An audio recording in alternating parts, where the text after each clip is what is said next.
Apakah kalian tahu di dunia ini ada peternakan dan pengolahan daging buaya?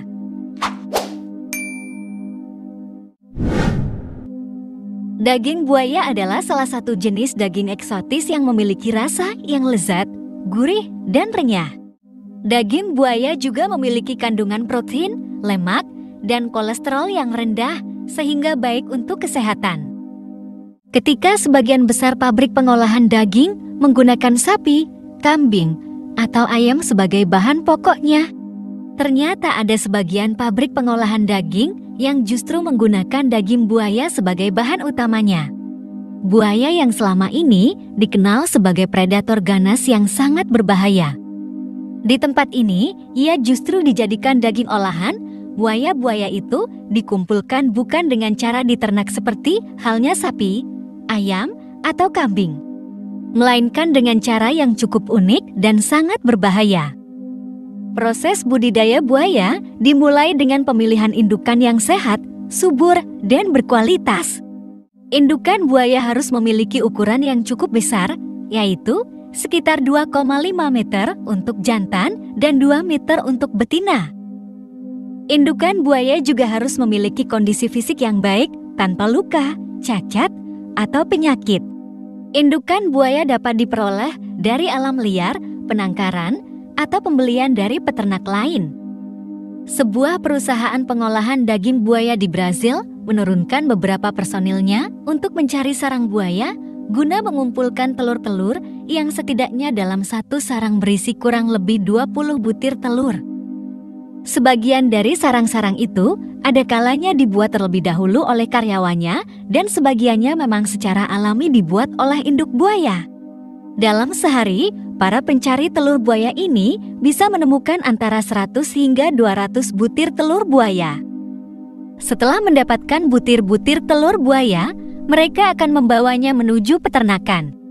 Selanjutnya, butir-butir telur tersebut akan diproses dan diperlakukan secara khusus untuk kemudian memasuki tahap pengeraman.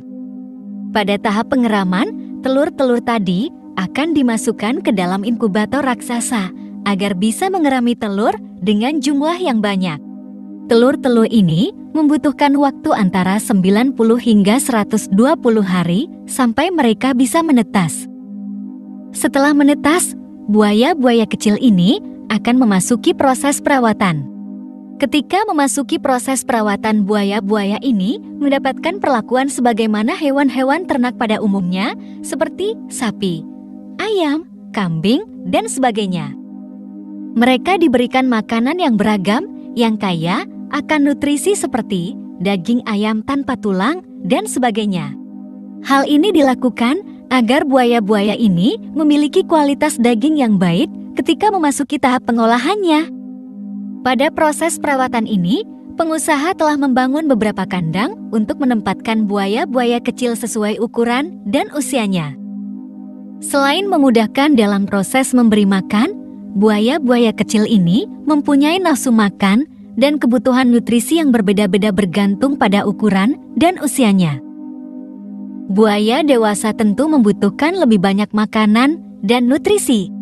Dalam kondisi lapar, buaya-buaya dewasa yang dikumpulkan dengan buaya yang masih kecil akan cenderung memangsa mereka. Itulah sebabnya kenapa buaya dewasa harus ditempatkan secara terpisah dengan buaya-buaya yang masih kecil. Kandang atau kolam buaya harus memiliki ukuran yang sesuai dengan jumlah dan ukuran buaya. Kandang atau kolam buaya juga harus memiliki fasilitas yang memadai, seperti air bersih, tempat berjemur, tempat bertelur, dan tempat berlindung. Kandang atau kolam buaya harus dibersihkan secara rutin untuk menjaga kebersihan dan kesehatan buaya. Selanjutnya, buaya yang sudah cukup umur akan memasuki tahap panen. Biasanya buaya yang memasuki tahap panen ini adalah buaya yang telah berusia antara 2 hingga 3 tahun. Setelah diolah dan dikemas rapi, 1 kilo daging buaya ini bisa dijual dengan harga 800.000 hingga 2 juta rupiah. Harga ini merupakan harga yang pantas, mengingat daging-daging tersebut membutuhkan proses yang cukup panjang serta biaya yang cukup mahal. Mulai dari pengumpulan telur, pengeraman, perawatan, hingga masa panen.